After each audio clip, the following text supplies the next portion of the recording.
Donc, 1,3, notion de retard. Donc, après avoir défini qu'est-ce qu'une onde mécanique progressive et les deux types d'ondes mécaniques que nous avons traités, ce sont les ondes transversales et les ondes longitudinales. La différence entre ces deux types d'ondes, où réside la différence? Oui.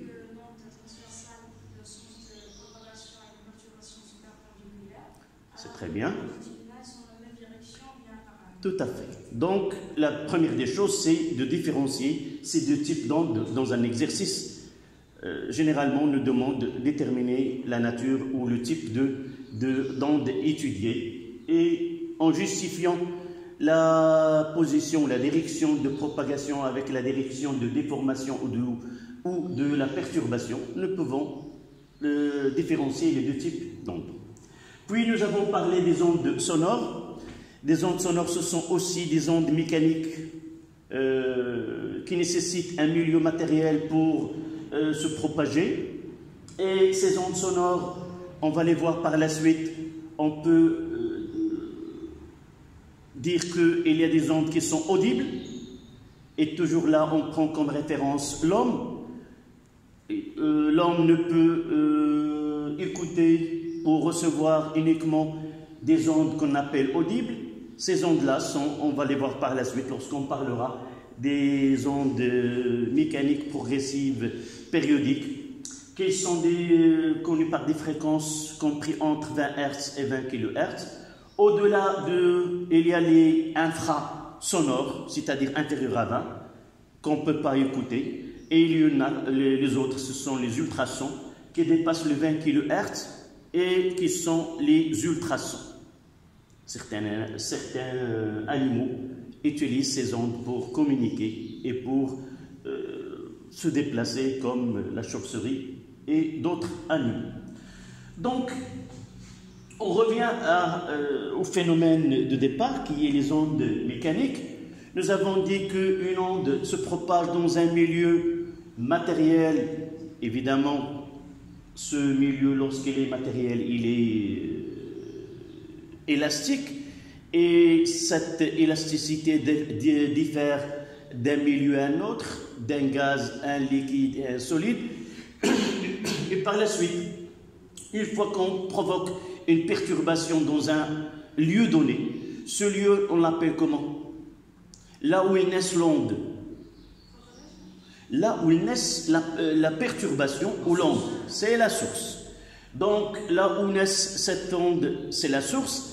Et à partir de là, cette perturbation, elle va se propager dans toutes les directions qui sont permises.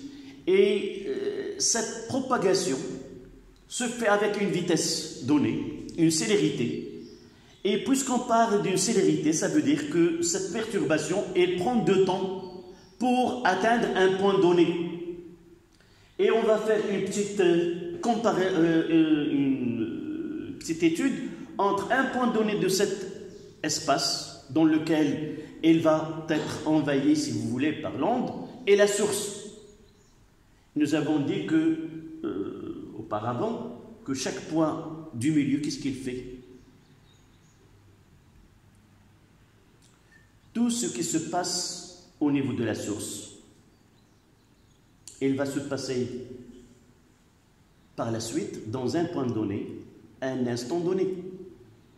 Donc une onde qui prend naissance à un point S, elle va atteindre un point M à un instant donné, et le temps que mettra cette onde pour atteindre ce point, on l'appellera le retard, un retard de temps. Exactement comme un voyageur qui est dans une station, en attendant l'arrivée. Donc si le train part de Tanger à 8 heures et il attend à Cela. Donc le temps d'attendre de 8 heures jusqu'à 8h30 par exemple, ce 30 minutes là, c'est un retard ou le temps mis par le train pour arriver à ce point-là. D'accord? Donc, ce que nous voulons de cette phrase, de ce paragraphe, c'est comment calculer ce retard de temps. Et si nous connaissons le retard de temps, est-ce que nous pouvons déterminer la distance qui sépare ce point à la source? D'accord? Donc on notera, au cours de la propagation d'une onde, au cours de la propagation d'une onde mécanique,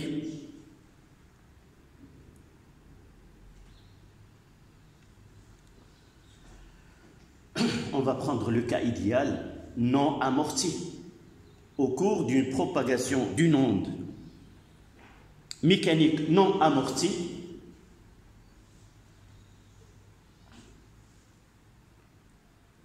tout non amorti, un amortissement, une atténuation. Mon son, oui. Dans une seule amplitude. On entend par les amortisseurs d'une voiture. Les voitures possèdent des amortisseurs. Est-ce que vous avez déjà entendu ou non? Des amortisseurs qui ont deux côtés des roues. Et il y a un spirale, il y a un autre comme ça. Ce sont deux types. Là, c'est un ressort et là, un autre amortisseur. Quel est le rôle dans la voiture? Si la route n'est pas parfaitement horizontale, elle est en dodane par exemple, la voiture, elle, commence à monter, à descendre. Donc, ce mouvement de va-et-vient de la voiture peut être atténué par ces amortisseurs. Donc, un amortissement, l'amortissement, c'est faire atténuer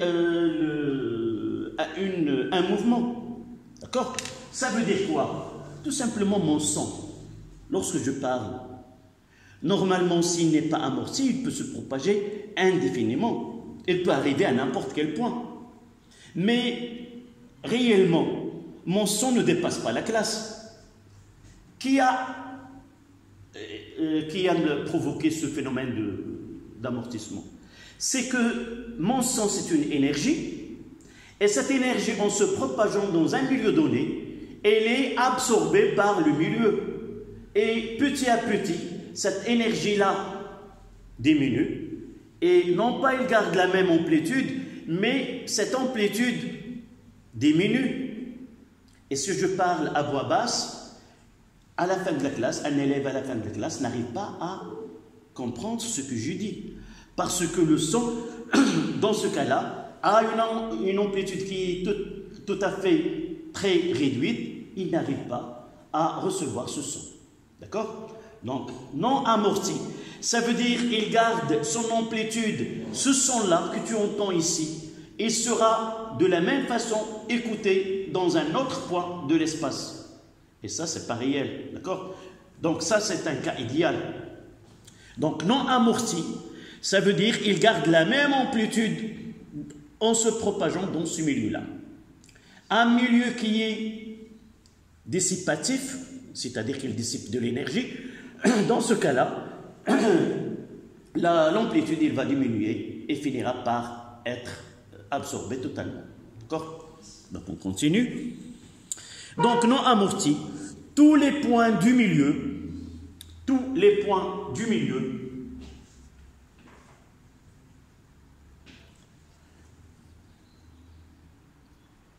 ces points du milieu, qu'est-ce qu'ils subissent?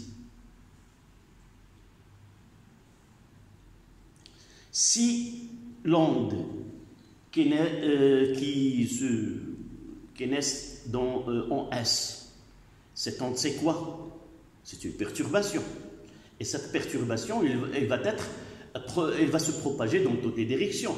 Un point donné, qu'est-ce qu'il va subir? La même perturbation, puisque nous avons dit non amorti, la même perturbation, mais à un instant donné plus tard. Ce mot plus tard, ça veut dire avec un retard. D'accord? On continue la phrase. Du milieu de propagation subissent les points du milieu de propagation subissent la même perturbation que la source S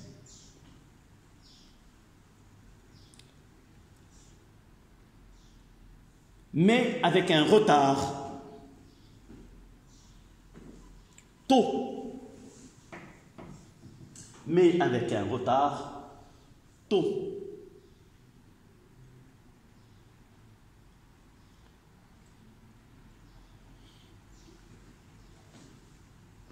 Tel que ce taux est égal à Sm sur V. Là, c'est la distance entre M et S et V. Là, c'est la vitesse ou la célérité de propagation.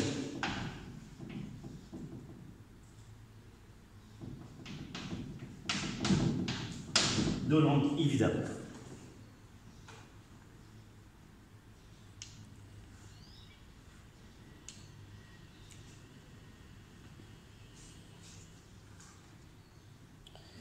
Mais en parlant de retard, ça ne concerne pas un point donné avec la source. On peut déterminer le retard entre deux points appartenant au milieu de propagation. Donc à la ligne, en général,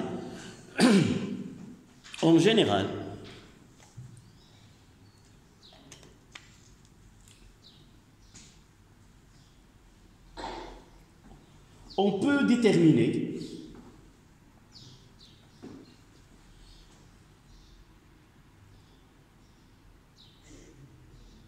d'un point M par rapport à un point M'.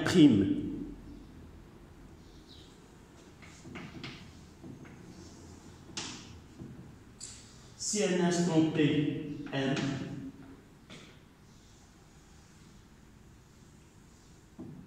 là c'est le point, on à la N,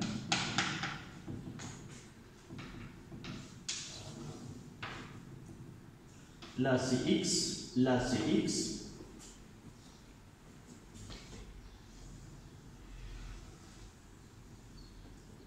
là c'est M', et là T', T'M'. Sans oublier que, par exemple, ici c'est S.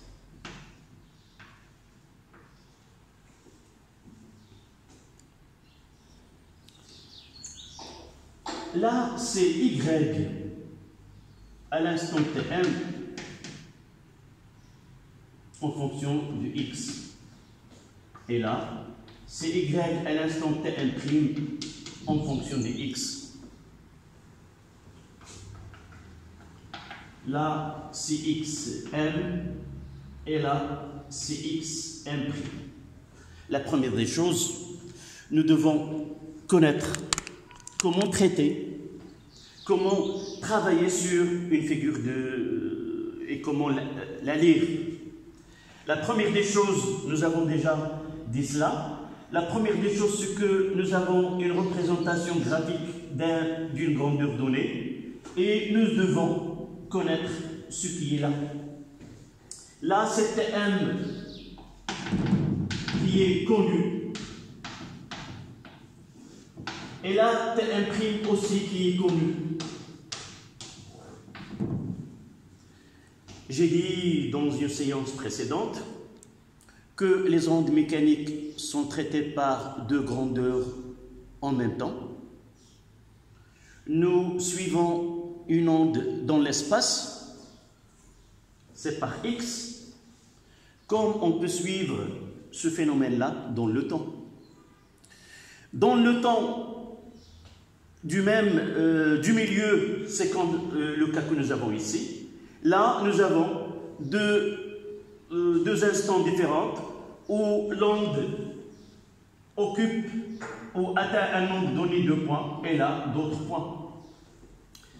Donc, dans ce cas-là, on appelle, c'est l'aspect, ce schéma-là représente l'aspect de milieu de propagation dans deux instants différents.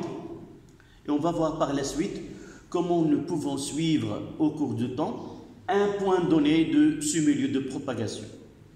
Et on aura ici t qui est variable et x il sera fixe. Donc, pour déterminer le retard de m' par rapport à m, c'est taux prime, on notera taux m' est égal à quoi? Est égal à la distance. Nous avons une seule relation dans ce cours-là, c'est la vitesse en relation avec la distance et le temps mis pour parcourir cette distance. Donc c'est m' sur v. D'accord? Donc nous pouvons dans ce cas-là déterminer, si nous avons une échelle, nous lisons xm et nous lisons xm', c'est-à-dire que taux m' est égal à xm' moins xm sur v. Voilà le retard entre m' et m. Comme nous pouvons déterminer le retard de m' par rapport à s. Qu'est-ce qu'on va écrire ici? Si nous voulons taux par rapport à s, xm' moins 0, moins xs qui est 0 sur v. D'accord? Nous pouvons déterminer le retard d'un point donné par rapport à n'importe quel point dans le milieu de propagation. D'accord? Prenez le schéma et la relation de taux.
L'exemple que nous venons de traiter nous permet de déterminer le retard entre un point M et M' d'une façon comment? Est-ce que nous avons déterminé ce retard d'une façon directe? Non, nous avons utilisé une relation mathématique dont dans ces deux schémas, on ne voit pas le temps qui varie, mais nous avons deux images à deux instants différents. Tm et Tm'. Mais nous pouvons déterminer le retard entre un point du milieu avec la source par exemple ou un autre point d'une façon directe. J'ai dit tout à l'heure que nous suivons les ondes avec deux grandeurs. Soit ce qui se passe dans les milieux et nous appelons cette étude-là étude de l'aspect du milieu de propagation, dans lequel on prend une photo du milieu à un instant donné et à partir de cette photo-là, nous pouvons déterminer plusieurs caractéristiques de cette onde. Par exemple, à partir de ces deux photos, nous pouvons déterminer quoi? Qu'il s'agit d'une onde transversale, autre chose, des grandeurs quantitatives, c'est-à-dire des valeurs qui concernent cette onde. C'est quoi ça? De là à là. En réalité, c'est voilà le schéma doit être ici, mais uniquement ce trait, il représente l'axe X. Normalement, ces points, où devraient être sans qu'il y ait une onde? Ici. Donc, ça représente quoi là? C'est la déformation ou la perturbation. Et là, c'est une distance. Donc, nous pouvons déterminer la longueur de perturbation. Autre chose, nous pouvons déterminer l'élongation avec ou la distance avec laquelle ce point il a quitté sa place, ce qu'on appelle l'élongation. Et ce point-là, il est caractérisé par une élongation maximale. Tous les points, ils ont quitté leur place avec une élongation donnée, mais celle-là, c'est la plus grande, et nous pouvons la lire ici. Par exemple, si nous avons une échelle, 1 cm, 2 cm, ça sera là. L'amplitude ou l'élongation maximale, c'est 2 cm. D'accord?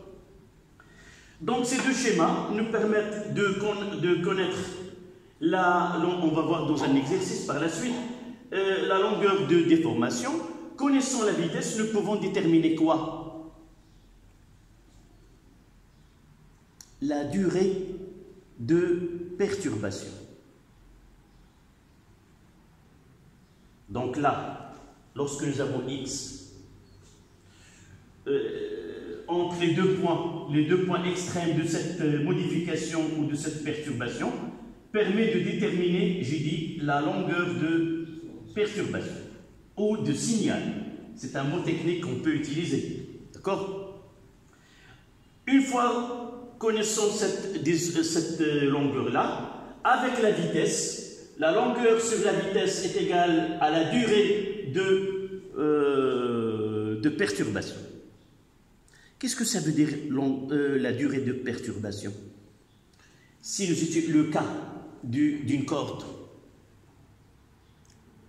qu'est-ce que vous ne comprenez pas? Comment pratiquement déterminer cette durée-là? Oui? La durée dans laquelle un sous-point sera déformé. Plus exactement, oui, la réponse. Mais pratiquement, je veux faire cette expérience ici. Imaginons que je vais la faire. J'ai une corde tendue. J'ai ma main ici.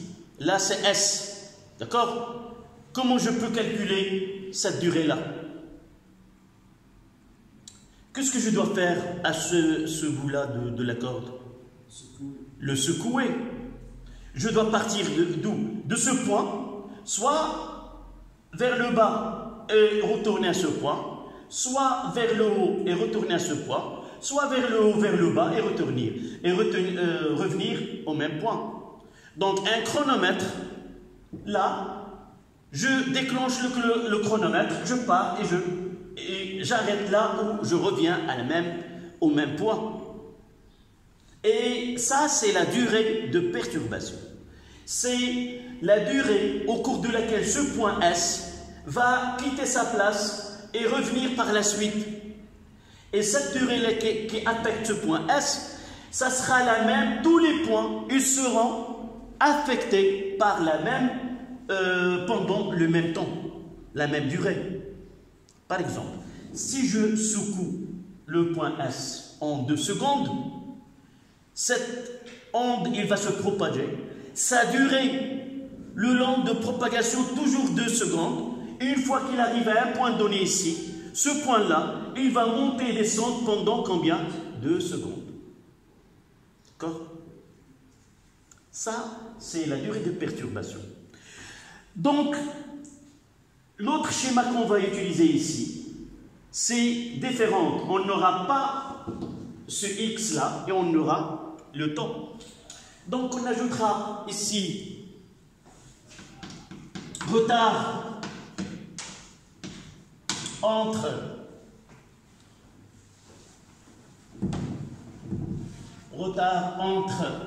un point du milieu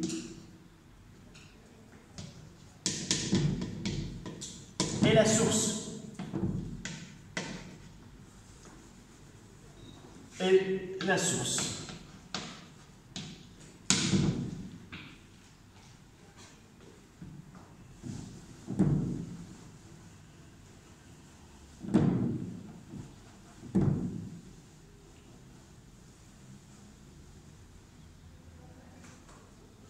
Pour faciliter la conception de ce qu'on va faire maintenant et différencier l'étude dans le temps d'un point donné à la différence de l'étude de milieu de propagation, je vais donner un exemple qui concerne un match de football.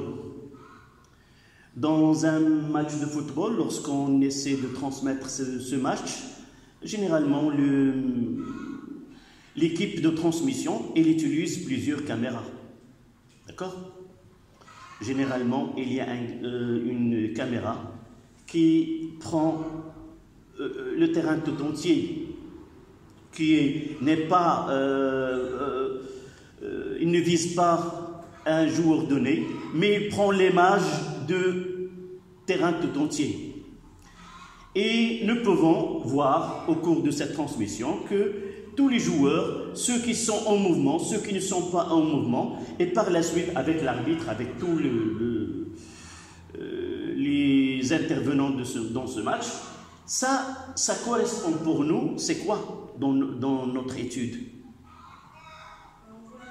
C'est étudier, qu'est-ce qu'on étudie par ce caméra-là dans notre leçon?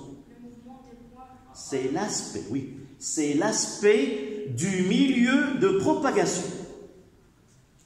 Nous voyons tous les points, ceux qui sont en mouvement, ceux qui sont stables, ceux qui attendent le mouvement par la suite, comme un joueur qui a le ballon, et un autre joueur, il attend l'arrivée de ce ballon. On le voit. Mais dans certains cas, heureusement, il n'y a pas qu'une seule caméra, il y a plusieurs. Parfois, cette équipe de transmission, elle essaie de conserver une caméra pour un joueur donné. S'il s'agit d'un star, par exemple, soit Messi, soit Ronaldo, soit autre, ça, on essaie de voir de près ce que fait ce joueur-là, et par la suite, on va essayer de lui donner une caméra, et celle-là, il va le suivre durant tout le match. Là où il y a le ballon, où il n'a pas le ballon. Qu'est-ce qu'on fait dans ce cas-là? Si nous prenons cette caméra que suit ce joueur-là, on suit un point du milieu de propagation. Et nous pouvons dire maintenant, par exemple, l'événement c'est recevoir le ballon. Si nous essayons de voir ce qui se produit à l'échelle de cette joueur au cours de temps, nous pouvons dire, et il y a des statistiques qui sont données, combien de distance il a parcouru, quand est-ce qu'il a reçu la balle, combien de balles qu'il a utilisées, ainsi de suite. Nous essayons, dans ce cas-là, de uniquement voir le temps qui va conserver la balle dans un jeu donné. Donc, si ce joueur-là, un défenseur, c'est pas lui qui a commencé lorsque l'arbitre a donné le commencement, il n'a pas la balle. Donc pour nous, il attend un certain temps, je ne sais pas combien, par exemple 2 minutes, ça dépend du jeu, et à un instant donné, il reçoit la balle, il la garde, puis il l'envoie vers un coéquipier. Son balle, là, il a la balle, et ici, il a la balle, et s'est débarrassé de la balle vers un autre joueur de son équipe. Donc, qui représente celle-là, cette durée-là, d'état de play? C'est la durée la durée de maintien de la balle. Pour nous, dans notre cours, ça représente quoi? Le temps de perturbation. Et cette balle-là, en réalité, celui qui a commencé le jeu, à l'instant où l'arbitre a donné le coup d'envoi, celui qui a envoyé la balle. Donc, on va voir comme ça. Et on aura ici quoi? Quelle est sa durée? On prendra que l'entraîneur a demandé aux c'est pas aux élèves, aux joueurs, de maintenir la balle que quelques secondes, 5 secondes. Donc il a conservé 5 secondes d'état de T, et c'est la même durée que notre joueur, il a conservé la balle. Évidemment, en gardant la même amplitude, nous parlons d'une onde qui est non amortie. Donc si nous essayons de comparer, là, celui qui a donné la balle, c'est la source. On va la noter YS en fonction de quoi? De temps.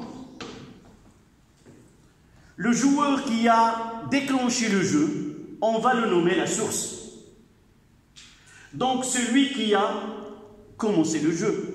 Donc il n'y a pas un retard, la balle était entre ses pieds. Donc il a gardé la balle le temps de la lancer, c'est delta de T, puis il n'y a pas de balle, il n'a pas la balle. Donc si nous essayons de faire ce schéma pour tous les joueurs de cette équipe, en supposant que la balle ne passe pas vers l'équipe adversaire. Qu'est-ce qu'on va voir pour un autre joueur? Qu'est-ce qui va changer d'un schéma à un autre? Puisqu'on aura ici tous deux, tous trois, et ainsi de suite. D'accord? Là, qu'est-ce que nous suivons? À la différence de ce que nous avons fait avec X. Avec X, lorsque j'ai X ici, je fais un constat du terrain tout entier. Là, je m'intéresse à des points du milieu. Quand est-ce que ce point sera atteint par l'onde? Combien il durera? Puis, quand est-ce qu'il va quitter ce point? Là, ce n'est pas des points, mais un seul point, dans le temps. Et nous avons dit que la déformation ou la perturbation, il a une longueur et par la suite, il a une durée. Sa durée de perturbation est la même que ce qu'on appelle la durée de mouvement d'un point donné.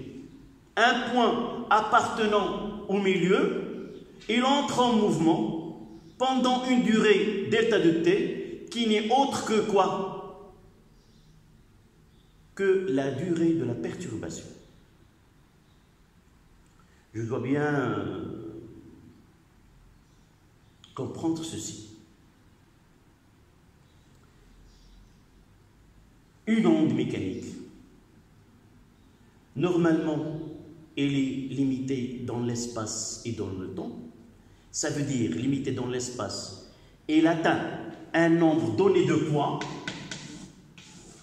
Et pour savoir s'il atteint un nombre donné de points, je dois voir ici X. Et si je fais ce schéma, je dis que l'onde là, elle affecte ces points du milieu.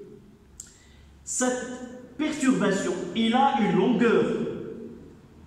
Et par la suite, il a une durée que nous venons de la calculer. Cette durée de perturbation, elle peut affecter un nombre donné de points. Comme cette perturbation, elle peut affecter un point donné. Un point, il est atteint par l'onde, il prend un mouvement, puis il revient. Le temps d'entrer au mouvement et de s'arrêter passe une durée égale à la durée de perturbation. Il faut bien saisir cela. Sans concevoir cette relation entre durée de mouvement et durée de perturbation, nous n'arrivons pas à répondre à certaines questions qu'on va voir par la suite. D'accord? En résumé, nous aurons des schémas presque apparemment semblables, là et là, mais en réalité, la lecture elle est différente. Avant de lire un schéma, il faut s'assurer quel est le variable. Est-ce que c'est X? Est-ce que c'est T? S'il s'agit du X, je dois dire, on est en train d'étudier l'aspect général du milieu de propagation. Là, on parle d'un nombre données de tous les points du milieu de propagation. D'accord? Ça, c'est la première des choses. Si je constate que le variable est le temps, dans ce cas-là, il faut avoir en mémoire que nous étudions un point donné de cet espace. Mademoiselle, je vais mettre ceci tout à l'heure. On va faire un petit schéma, bien, et on notera sur le cahier de... Suivez-moi et essayez de comprendre directement sans revenir par la suite à ce cahier. D'accord? Donc, là, j'ai le temps. Donc, il s'agit là, je peux dire, si je peux donner un titre à cet axe-là, il s'agit d'une élongation, une variation d'une grandeur donnée en fonction de quoi? Entre parenthèses de T. De quoi? D'un point donné M. Puisque j'ai le temps ici. Donc, dans ce cas-là, ce schéma n'est pas complet. Je dois ajouter ici XM et il est connu. Nous n'étudions pas les deux variables en même temps. Nous n'étudions pas X variable et T variable. Si nous prenons comme variable T, nous devons choisir un point. Et si nous choisissons un instant donné, on parlera de tous les points qui appartiennent à ce milieu de propagation. D'accord? Donc, en résumé,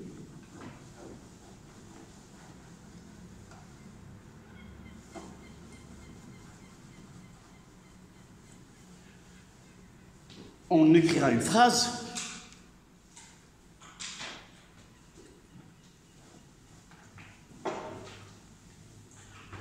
Lorsque nous étudions une onde mécanique,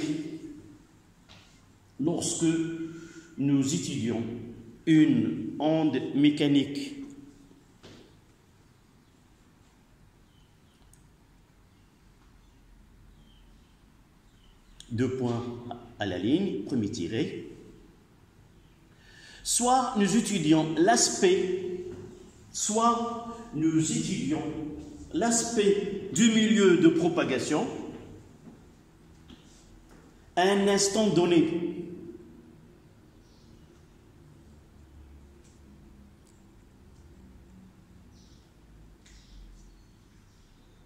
Virgule.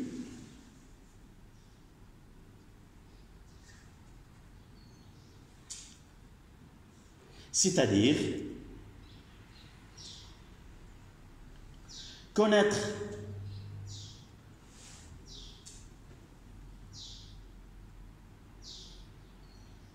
les points,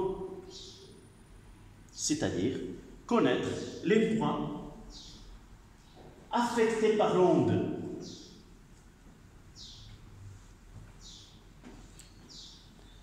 et par la suite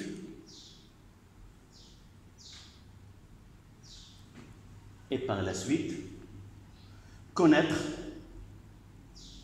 la longueur de perturbation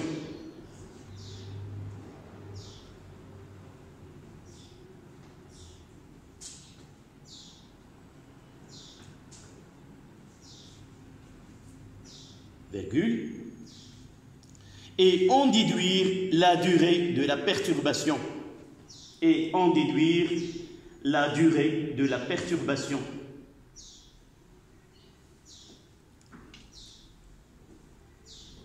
Selon la relation L sur V est égal à delta de T. Longueur, la durée, longueur de perturbation, de la perturbation.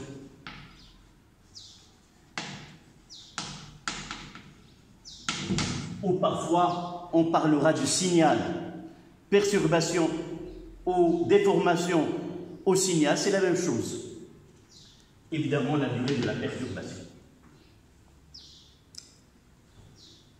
Deuxième tiré, qu'est-ce qu'on va écrire?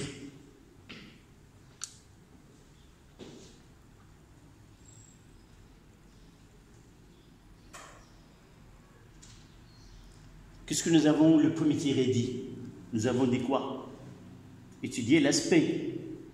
Maintenant, on peut étudier l'évolution dans le temps d'un point donné du milieu. Deuxième tiré. On peut étudier l'évolution d'un point donné du milieu de propagation au cours du temps.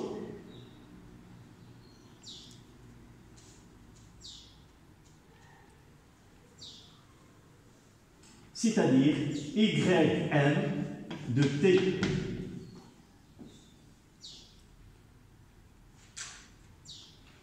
S'il vous plaît, à la fin de dériver, à côté de ce, quelle est l'équation qu'on va écrire? Quelle est la fonction d'étude dans le premier tiré? C'est Y de quoi? T.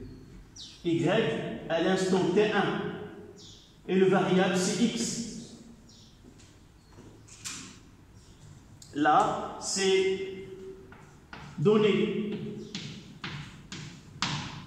Le temps est donné. Là, un point fixe.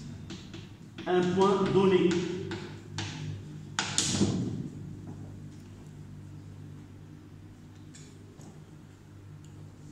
Maintenant, on va faire un petit schéma.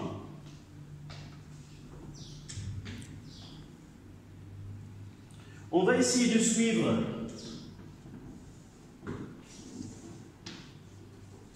je vais mettre la T et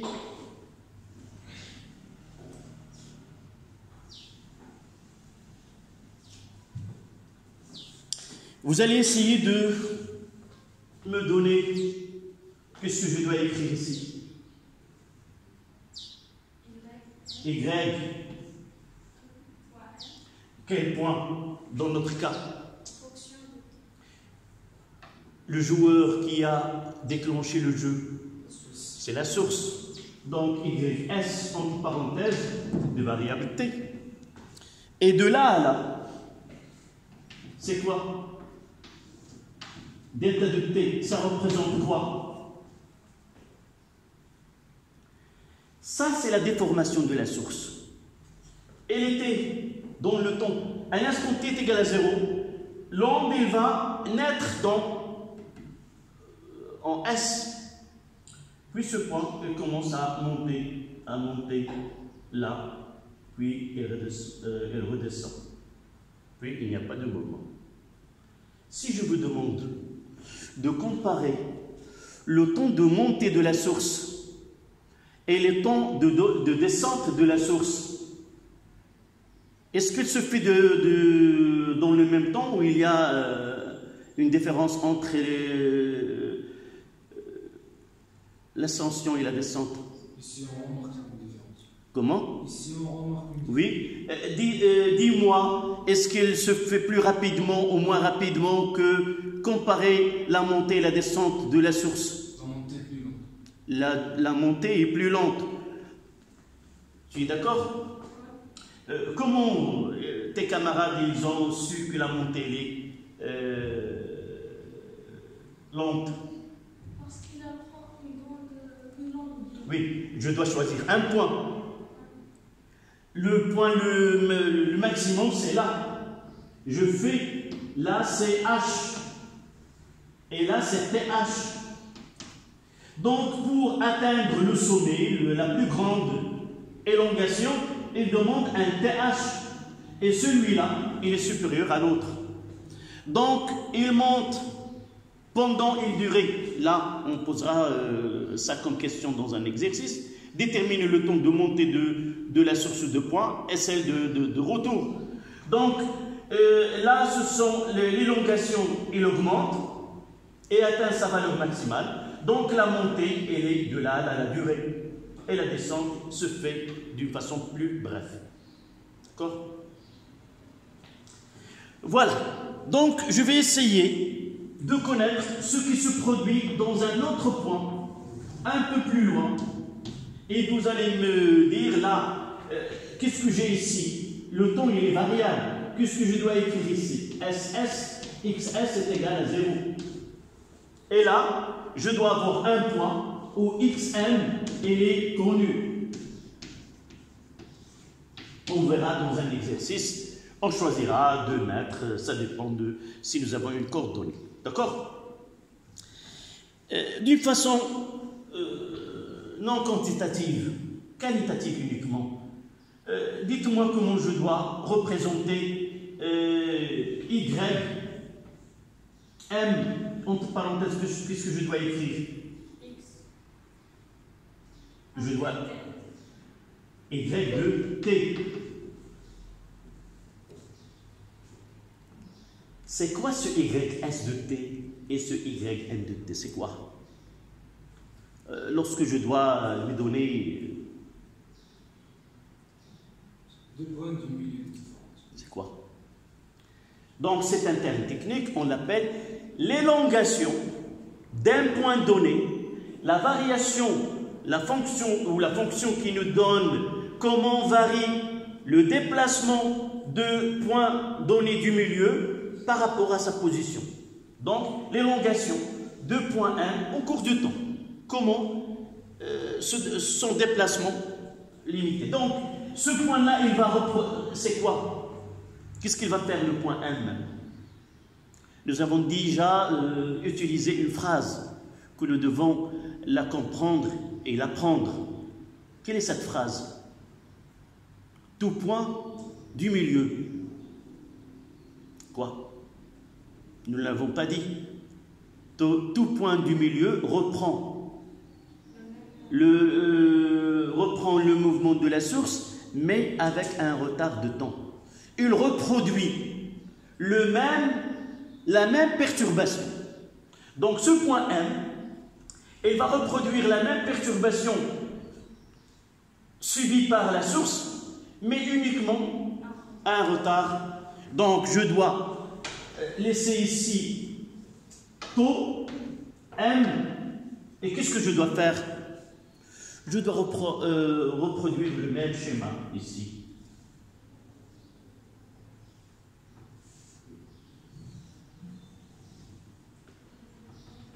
D'accord? Essayez de refaire le même schéma. Je ne l'ai pas fait exactement de la même façon, mais je vais essayer de la...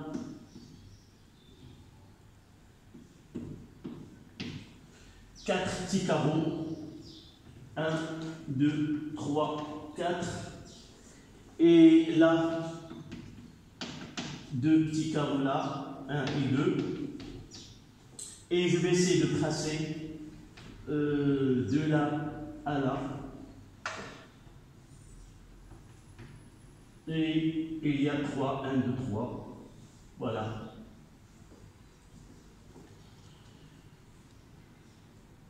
Ce qui va se passer en M est déjà produit, est déjà affecté le point S, mais ça sera avec un retard Tm.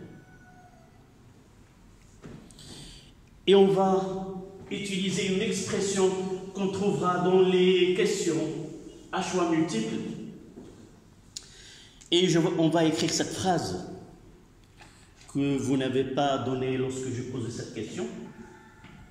La YS à l'instant TS est égale à YM à l'instant TM.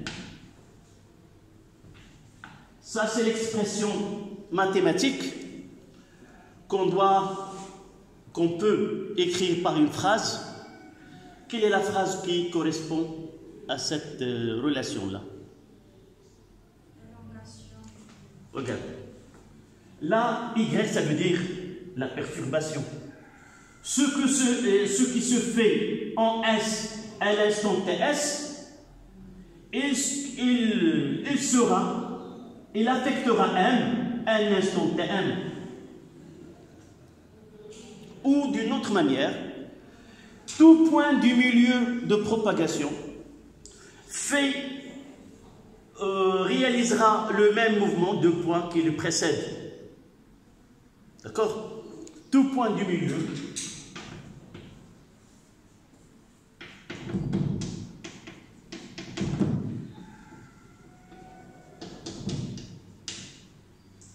ce point du milieu refait le même mouvement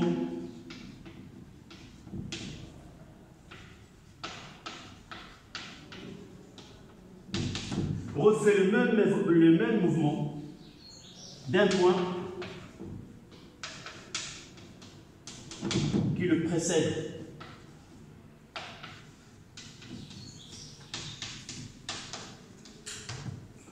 En arabe, كل نقطة من وسط الانتشار تعيد حركة النقطة التي قبلها.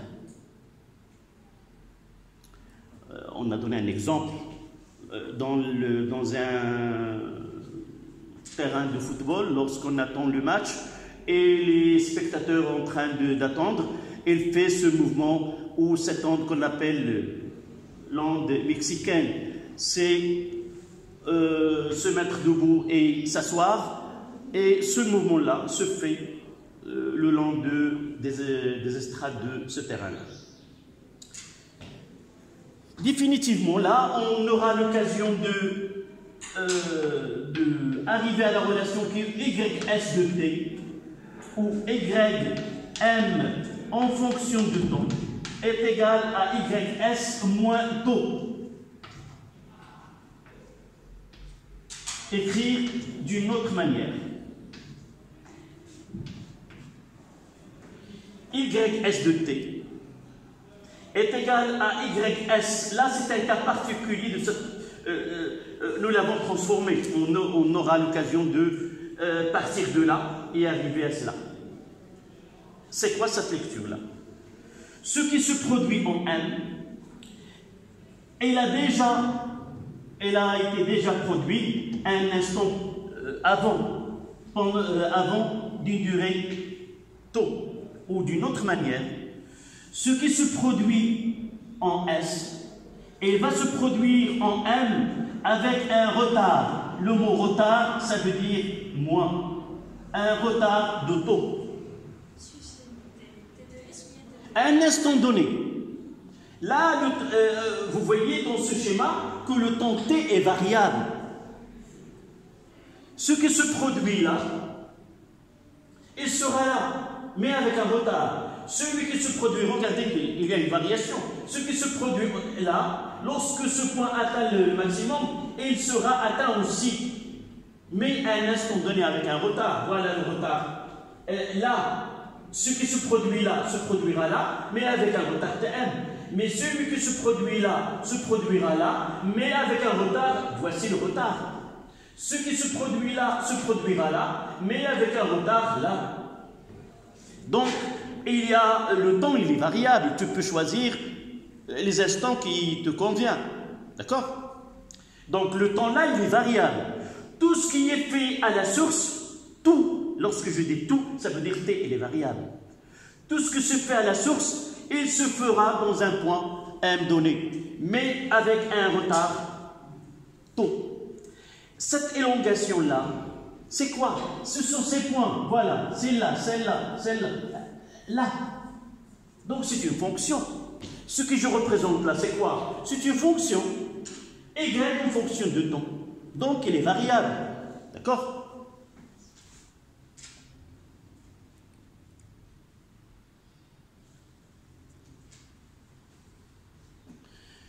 Donc, le cours de cette leçon est terminé. On va appliquer ce que nous avons vu au cours de ces séances précédentes.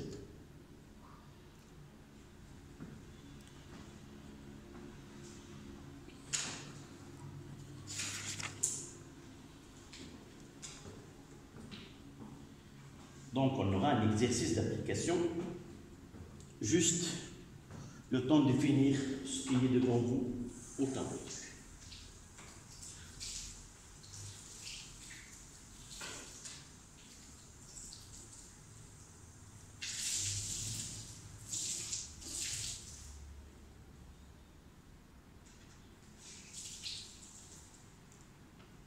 Ça y est, je peux effacer.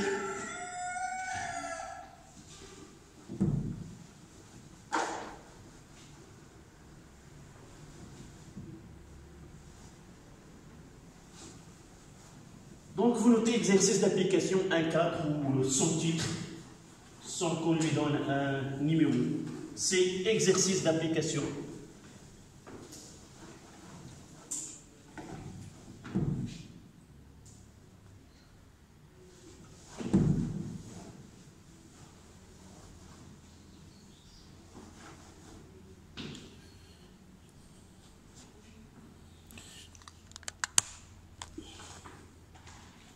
Donc, exercice d'application.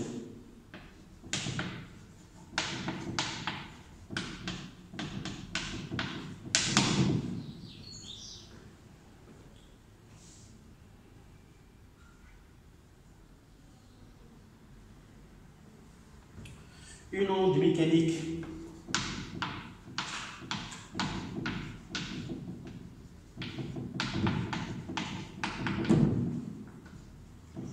se propage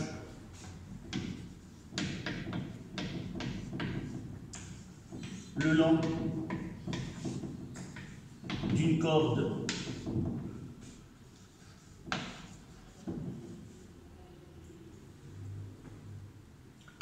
à partir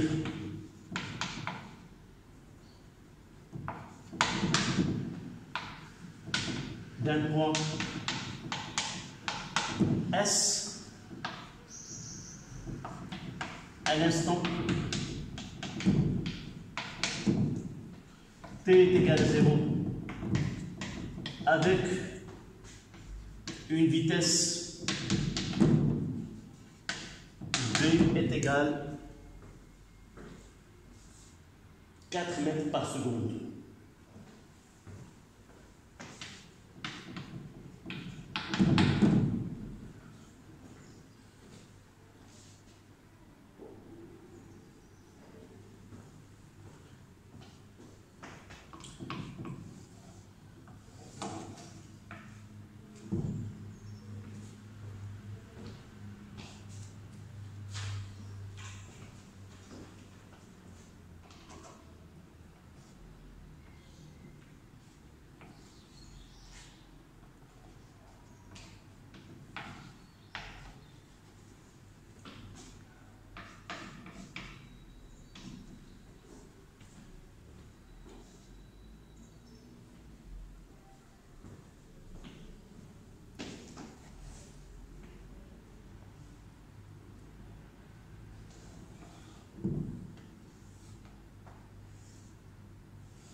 On donne.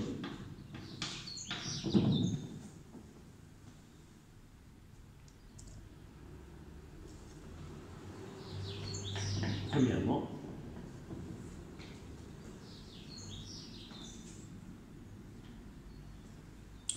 que représente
Voilà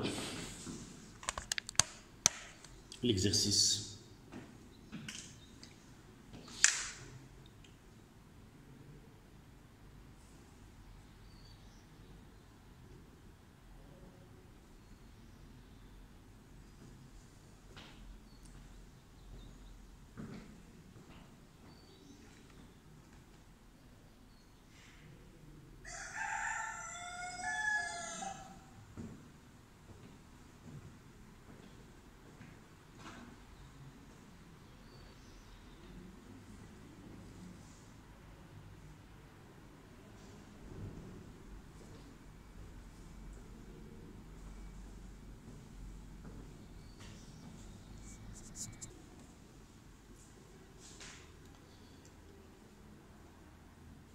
Ça y est, on commence.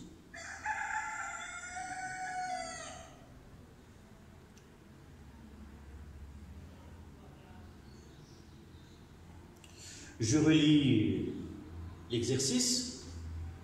Une onde mécanique se propage le long d'une corde à partir d'un point S qui est la source, à l'instant t est égal à 0, avec une vitesse ou une célérité v est égale à 4 mètres secondes moins 1, on donne ce schéma-là.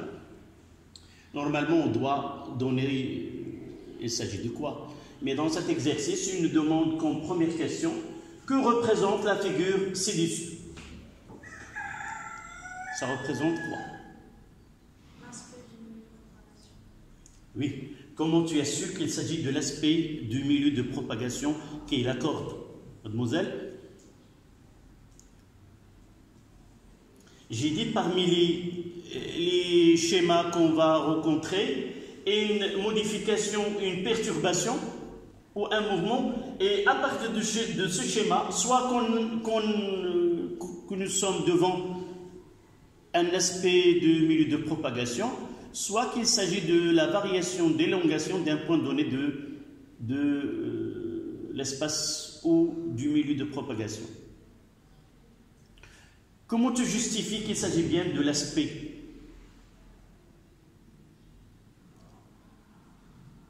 Dis-moi les deux types de systèmes d'axes que nous avons traités.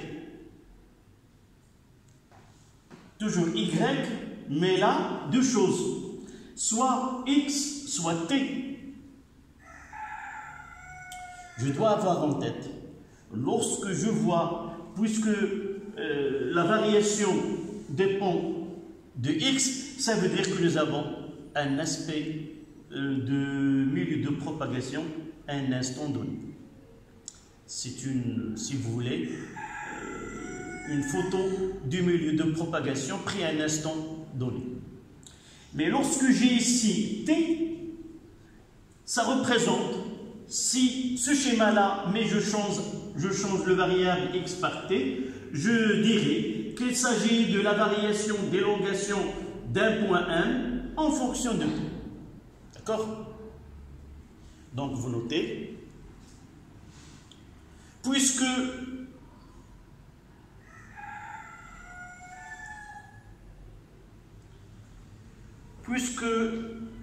la figure représente, le schéma le représente,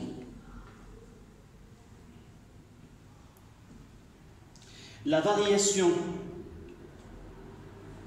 d'élongation en fonction de X,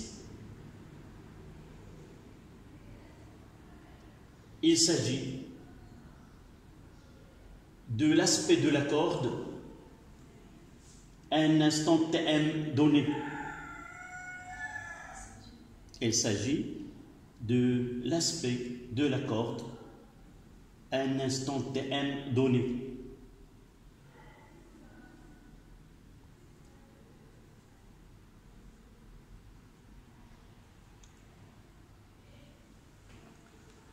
On passe à la deuxième question.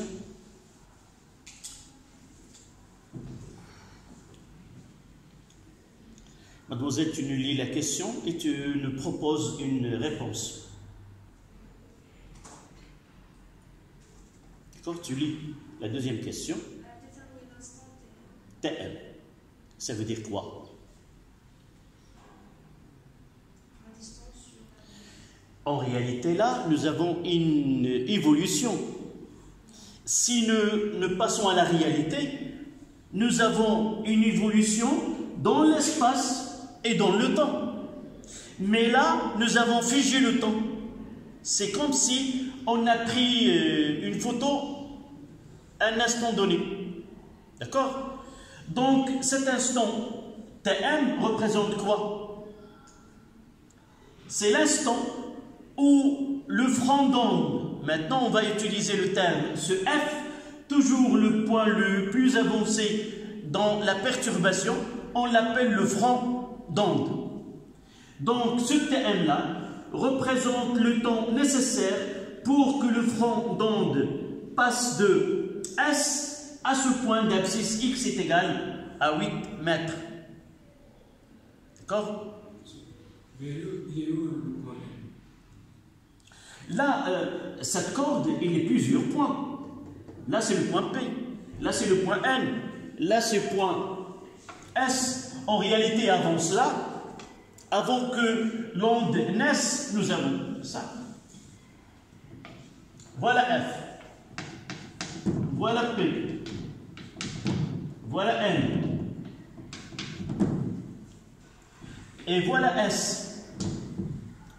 Avant de faire cette perturbation, avant de provoquer la perturbation en S, ces points qui sont ici ne sont pas en mouvement. Les voici. D'accord?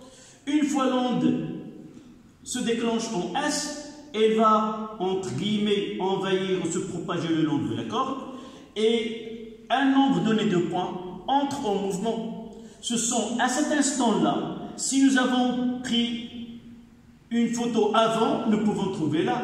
Si nous avons pris une photo après, nous pouvons le trouver autre. C'est comme si je suis devant un train plus loin qui passe devant moi et j'ai un appareil photo et je m'amuse à prendre des photos successives. Dans ce paysage-là, je peux ne pas obtenir l'image de train, n'est pas encore arrivé à mon paysage qui est devant moi. À un instant donné, je vois que la locomotive. Un instant donné après, je vois la locomotive et deux compartiments, et ainsi de suite. Donc, en réalité, c'est une évolution dans l'espace et dans le temps, mais pour étudier ce phénomène-là, nous essayons de voir soit d'étudier le Kassab, soit en figeant le temps et voir ce qui se passe dans l'espace, soit on fige l'espace et on va voir ce qui se passe dans le temps. Nous ne sommes pas à la hauteur et nous n'avons pas les moyens d'étudier les deux variables en même temps, le temps et X, peut-être par la suite dans nos études supérieures, mais à ce stade-là, nous ne pouvons étudier que X varie et le temps fixe, ou comme tout à l'heure, le temps varie, mais X doit être fixe. D'accord? Donc, déterminer l'instant Tm, cette phrase que je viens de dire, que c'est le temps mis par l'onde de se propager de S vers F, de là à là, mais à condition que je lis dans les données de l'exercice, là, à partir d'un point S, à l'instant t est égal à 0. C'est-à-dire, je parle là à un instant tf, il faut qu'à l'instant t est égal à 0, l'onde naît en S. Sans cette phrase,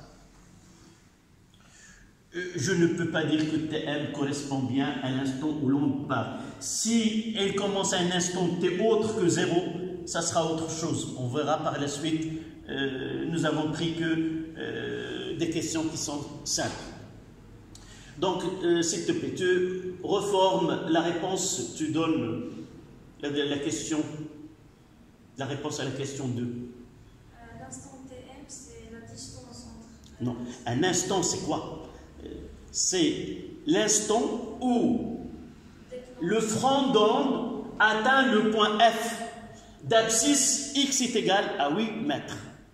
Là, c'est le commencement. Ce qui viendra par la suite, c'est que des calculs. Là, c'est de la physique. D'accord? Il faut voir ce qui se passe à ce niveau-là, donner une phrase qui est correcte, qui me permet d'utiliser la relation D est égal à V fois delta de T. D'accord? Au lieu de D, on va utiliser l'abscisse et l'instant. Soit D et la durée, soit l'abscisse et l'instant. D'accord? Donc la phrase, ça sera quoi? L'instant TM, c'est... Pour calculer TM, il suffit de calculer l'instant où le front d'onde atteint le point F d'abscisse X est égal à 8 mètres. D'accord? Vous notez. Pour calculer TM, il suffit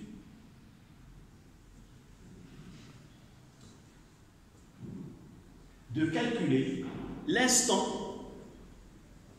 où le front d'onde atteint le point F.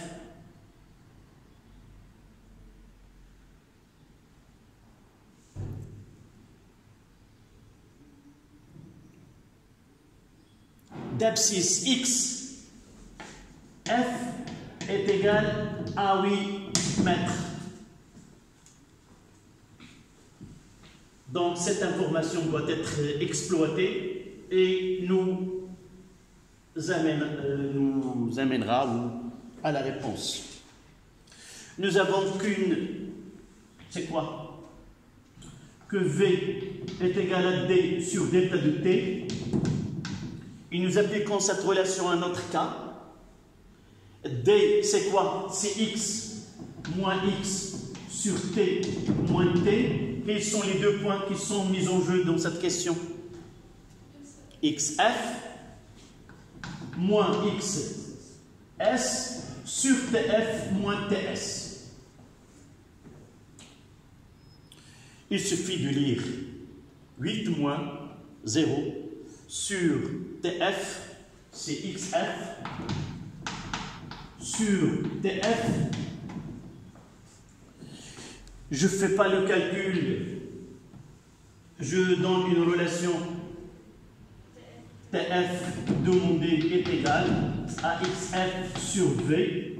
J'encadre la réponse littéraire et je fais l'application numérique. TF est égal 8 sur 4. C'est ça? C'est 0,5 secondes. Qu'est-ce que je... 2 secondes, pardon. C'est 8 sur 4 et non pas 4 sur 8. Donc TF est égal à 2 secondes. Donc l'onde mettra 2 secondes pour aller de la source au point qui est prise dans cette photo, qui est à l'abscisse 8 mètres.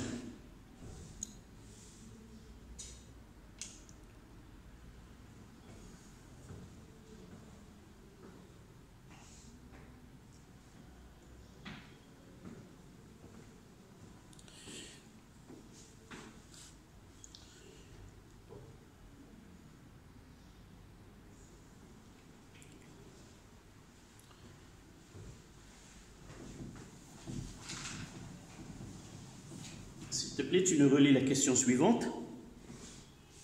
Décris le mouvement des points PF et N. D'accord. Ça veut dire quoi? Nous l'avons déjà traité ceci tout à l'heure. Mademoiselle, y a-t-il une question? Oui. Entre ces points, il y a une différence dans le sens... Donc, là, nous avons déjà traité le cas. Généralement, la réponse, soit nous disons que ces points ont en mouvement vers le haut, vers le bas, soit, d'accord, ils se déplacent vers le haut, ils se déplacent vers le bas, soit vers la gauche, soit vers la droite, ça dépend du type de l'onde mécanique étudiée. Là, nous avons un cas plus simple. Donc, entre F et P, et entre P et N, et nous avons fait sortir certains points. nous n'avons pas considéré le point N, et par la suite, nous n'avons pas considéré le point, les bornes de cet intervalle. Généralement en physique, toute réponse doit être justifiée, soit littéralement par une phrase, soit, si les moyens le permettent, démontrée. Dans ce cas-là, nous n'avons pas une démonstration, mais nous avons uniquement une justification par une phrase. Quelle est cette phrase que nous devons avoir en mémoire tout le temps où nous étudions les ondes mécaniques progressives? Le mouvement des points.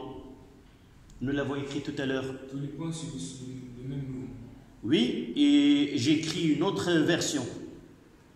Tout point du milieu reprend le mouvement de points qui lui précède. Tout point du milieu reprend le mouvement. Lorsque je dis le mouvement, je peux dire reprend l'élongation.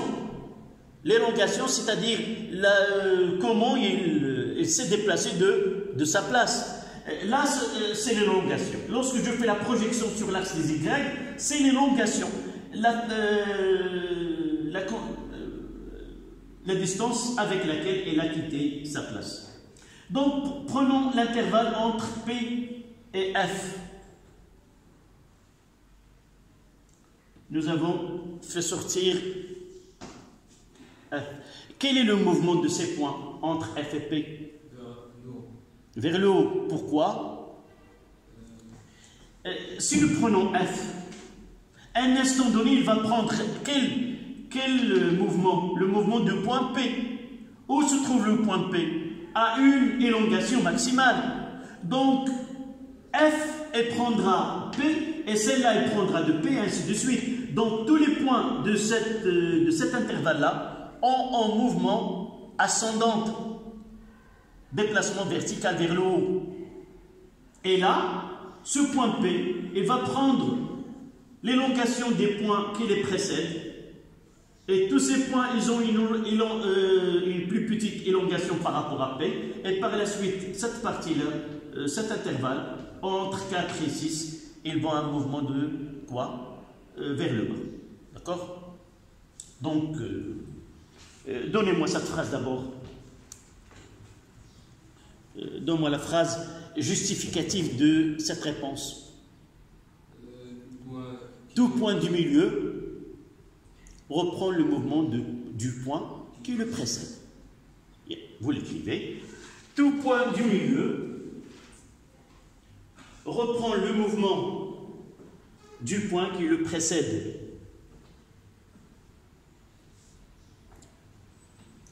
Entre parenthèses, si vous voulez, acquiert son élongation. تأخذ استطالتها. Voilà la phrase justificative. Je mettrai 2 points et à la ligne, je donne le résultat. Donc, entre P ouvert et F, qu'est-ce que je vais écrire? Points, les points.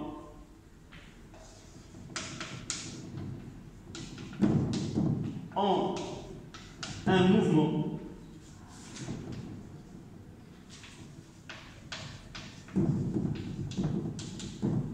vertical ascendante ou vers le haut, un mouvement vertical vers le haut.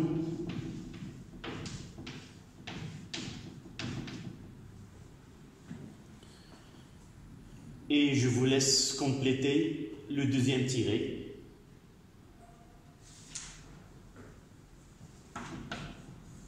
On fait N et P.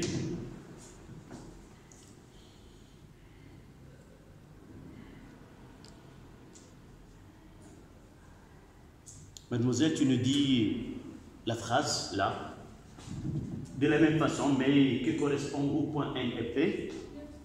Les points vertical vers le bas. Voilà. Donc, vous écrivez la phrase.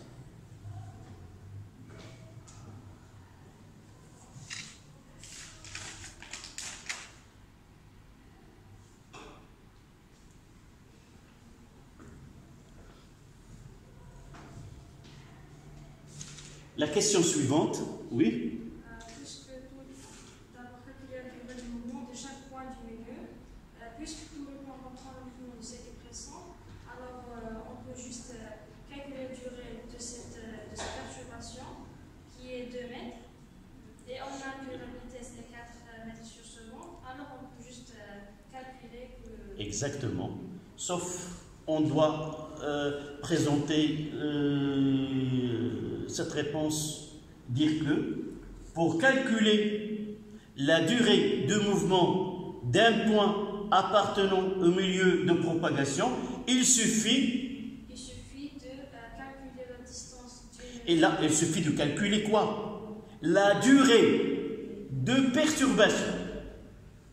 Et pour calculer la durée de perturbation, il faut lire quoi? Là, on essaie de... ta réponse, elle est juste, mais on fait, si vous voulez, utiliser les termes du cours. Mais ta réponse, elle sera juste. Donc,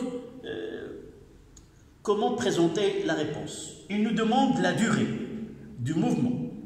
Là, en réalité, s'il nous donne la représentation en fonction de temps, ça sera une lecture qui est comment? Directe. Si nous avons ici le variable t, nous lisons, voilà la durée du mouvement. Mais dans ce cas-là, ils nous ont donné x, ça veut dire qu'ils nous ont donné la longueur de perturbation. Donner la longueur de perturbation permet de calculer d'une façon indirecte de la durée de mouvement d'un point. Donc je dois réfléchir et penser comment je dois représenter la relation. Est-ce que tu peux maintenant donner la succession des étapes à faire? Oui. Alors pour calculer la durée du point, la durée de mouvement d'un point, il suffit de calculer la durée d'une perturbation. La durée de perturbation. Du milieu de propagation dans cette graphe. Non. Là, tu mets un point. Il suffit de calculer la durée d'une perturbation. À la ligne, qu'est-ce qu'on va dire? Pour calculer la durée d'une perturbation, il suffit de déterminer de lire quoi? De lire la longueur de perturbation. C'est pas grave, on vient de voir ces termes, donc avec le temps, avec les exercices, on va essayer de maîtriser ces termes. Ce sont des termes, on ne peut pas dire la distance de la perturbation, mais on dira la longueur de perturbation. Mais si tu utilises la distance, si tu calcules, ça ne change en rien le résultat, d'accord? Uniquement, tu parleras comme un technicien, comme un connaisseur du cours. D'accord? Celui qui utilise la distance et celui qui utilise la longueur de perturbation, on comprend qu'il a bien maîtrisé les termes de ce cours. D'accord? Donc, à la ligne, vous notez. Pour calculer la durée du mouvement d'un point du milieu de propagation, pour calculer la durée du mouvement d'un point du milieu de propagation, il suffit de calculer la durée de perturbation. Point. Il suffit de calculer la durée de perturbation.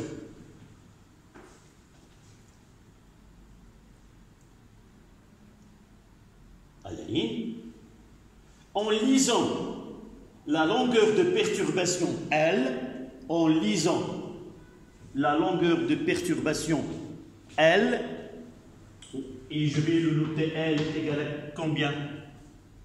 4.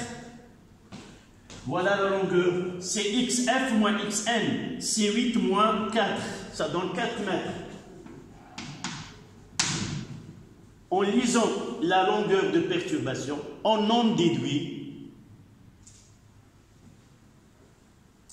delta de T est égal à L sur V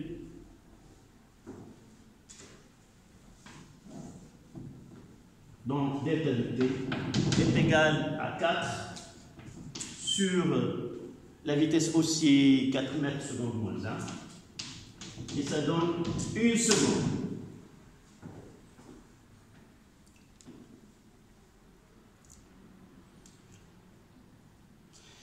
Généralement, j'assiste à ce que les réponses doivent suivre une logique et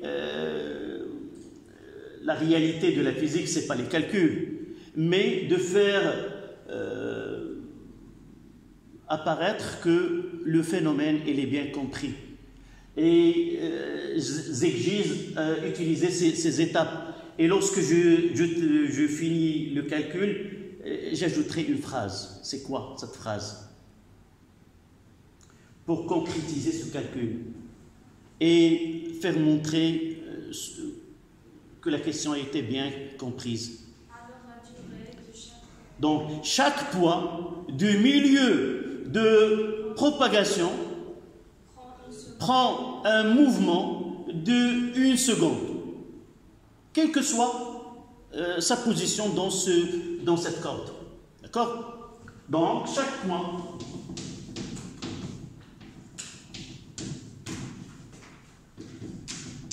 point du milieu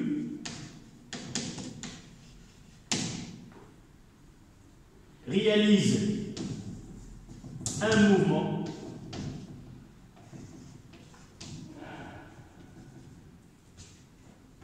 durant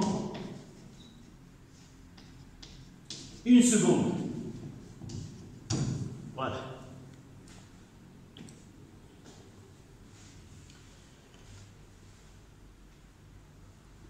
Est-ce qu'il reste une question? Oui.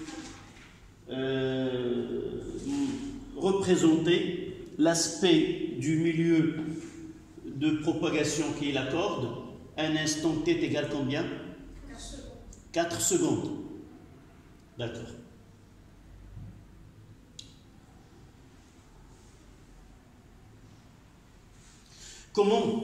Quelle est la phrase justificative que je dois utiliser?